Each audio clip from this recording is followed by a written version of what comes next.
संपूर्ण शिव भक्तों के लिए एक आनंद की राशि है। बोल हाटकेश्वर महादेव।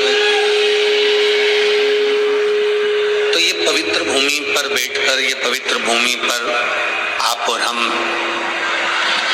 छत्तीसगढ़ की इस पवित्र भूमि से शिव महापुराण की कथा को श्रवण कर रहे हैं।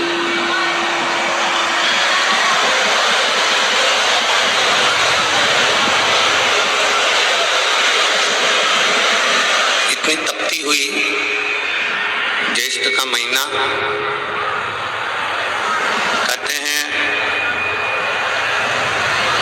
जो ज्येष्ठ का जो महीना होता है, इसकी जो गर्मी होती है, इतना प्रबल तपन होती है कि हिरण भी काला पड़ जाता है।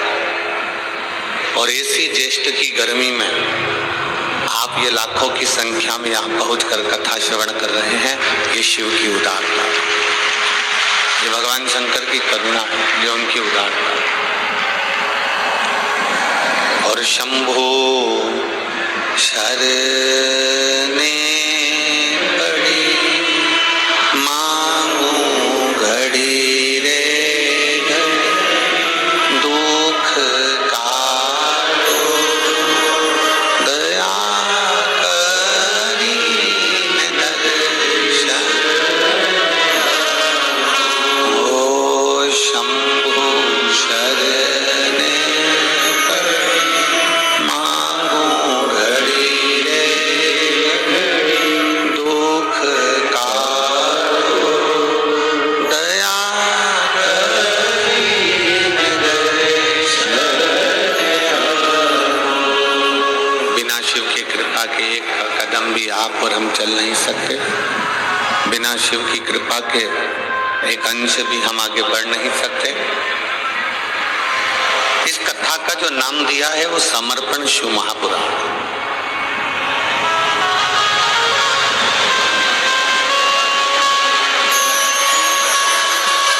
समर्पण से मतलब है अपनी जिंदगी के, अपने जीवन के जितने दुख हैं, जितने तकलीफ है, जितने कष्ट हैं, अपने जीवन की जितने तकलीफें हैं, अपने जीवन के जितने दुख हैं, अपने जीवन के जितने कष्ट हैं, और अपना संपूर्ण जीवन भगवान देवादिदेव महादेव को समर्पित करते हैं। भगवान देवादिदेव महादेव को दे दें। समर्पण ये नहीं होता कि हम मंदिर में जाकर बैठ गए, मतलब भगवान के प्रति हमारा ज्यादा लगाव हो गया तो हम समर्पित हो गए।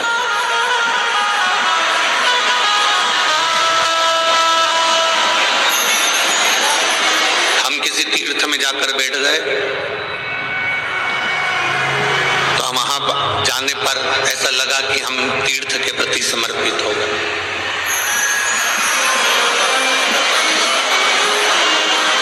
अपने जीवन का दुख है, जितनी तकलीफें हैं, जितना कष्ट है, जितना तकलीफें हैं, इन सबको हमने परमात्मा के चरणों में ले जाकर छोड़ दिया। हमारे जीवन का जितना दुख, जितनी तकलीफ, जितना कष्ट,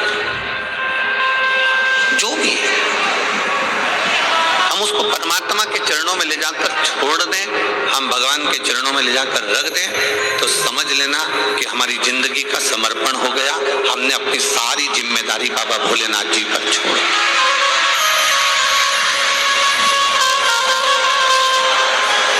अपनी संपूर्ण जिम्मेदारी, थोड़ा नीचे कर, अपनी संपूर्ण जिम्मेदारी देवादिदेव महादेव पर छोड़ दो। संपूर्ण जिम्मेदारी।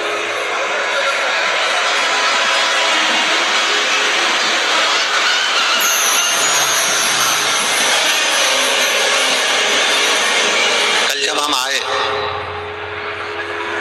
हमारा रुकना माननीय पवन खंडेलवाल जी के यहाँ हुआ है। पवन खंडेलवाल जी के हम रुके और हम जब नीचे से ऊपर की ओर जा रहे थे कक्ष में, तो हमने कहा कि बहुत अच्छा सूचना मिली कि आप लोगों ने बहुत अच्छी व्यवस्था करी। तो पवन खंडेलवाल जी कह रहे थे, गुरुजी भोलेनाथ जी ने करा ली और पूर्वजों का आशीर्वाद था तो उन्होंने ये सब आयोजन करवा दिया। ये शिव तत्व, इसी को भगवान शंकर के प्रति अविरल भक्ति कहते हैं।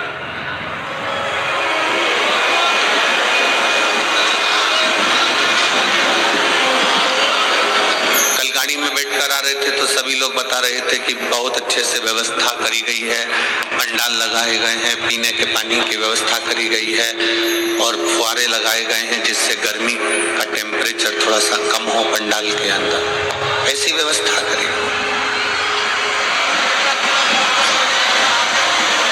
और ये बिना शिव कृपा के कुछ नहीं हो सकता, बिना शंकर जी की कृपा के कुछ नहीं हो सकता।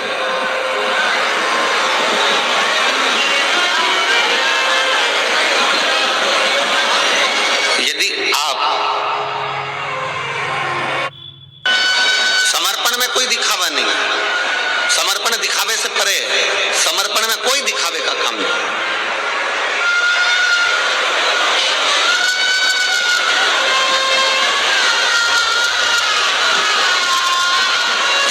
फूल लेकर आप मंदिर के अंदर गए और थोड़े से फूल लेकर आप जब मंदिर के अंदर पहुंचे और मंदिर में जाकर आप फूल लेकर पहुंचे हो और 4 लोगों को अगर दिखाकर वो फूल समर्पित कर रहे हो तो भगवान वो फूल स्वीकार नहीं करता।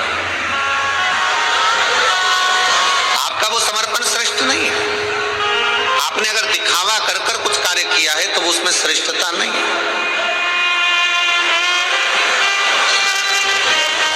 आप किसी को बताकर अगर कुछ दे रहे हो तो उसमें श्रेष्ठता नहीं।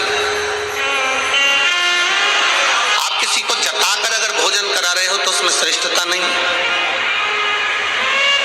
शिव महापुराण की समर्पण, शिव महापुराण की कथा कहती है कि आप किसी से मत कहो, अपने हृदय से, अपने चित्त से, अपने मन से, केवल समर्पण भाव से, समर्पित भाव से, अपने को हृदय से समर्पण भाव से हमें केवल प्रदान करना, केवल प्रदान।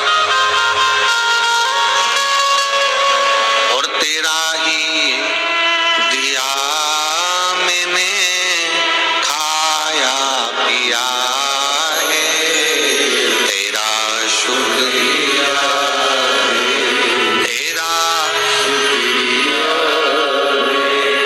मुझे मेरे बाबा ने बहुत दे दिया,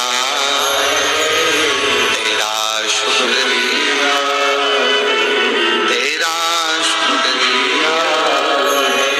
जितना हो सकता है समर्पण भाव में कार्य करें।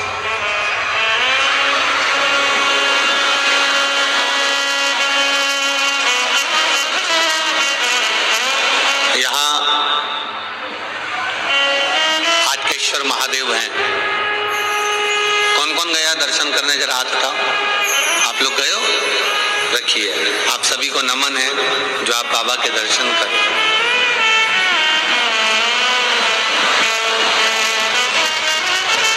हाटकेश्वर महादेव का एक बड़ा सुंदर चरित्र यहाँ पर आप और आपके बीच में बैठे हुए शिव भक्तों से सुनने को मिलता है कि खारू नदी के तट पर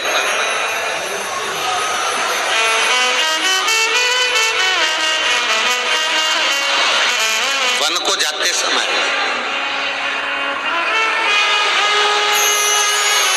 जब भगवान राम मां जानकी के साथ में विराजमान थे, लखन लाल जी साथ में विराजमान थे, तब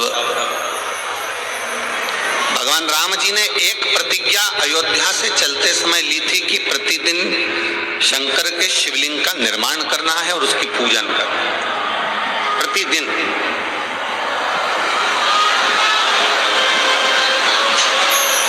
और ये राम जी का नियम था, ये मेरे राघव जी का नियम था।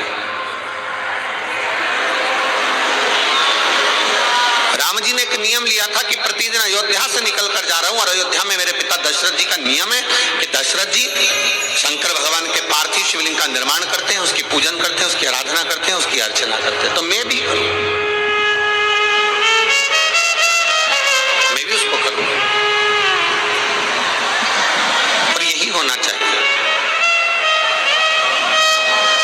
पिताजी भजन करते हैं ना, तो भजन का बल बेटे में आना चाहिए। पिताजी कीर्तन करते हैं तो कीर्तन का बल बेटे में आना चाहिए। पिताजी अगर सत्संग करते हैं तो सत्संग का बल बेटे में आना चाहिए। पर हमारे यहाँ पर थोड़ा उल्टा हो जाता है। यहाँ अगर पिताजी नशे में डूबे हैं ना, तो बच्चा भी नशे में डूबने का प्रयास करता है।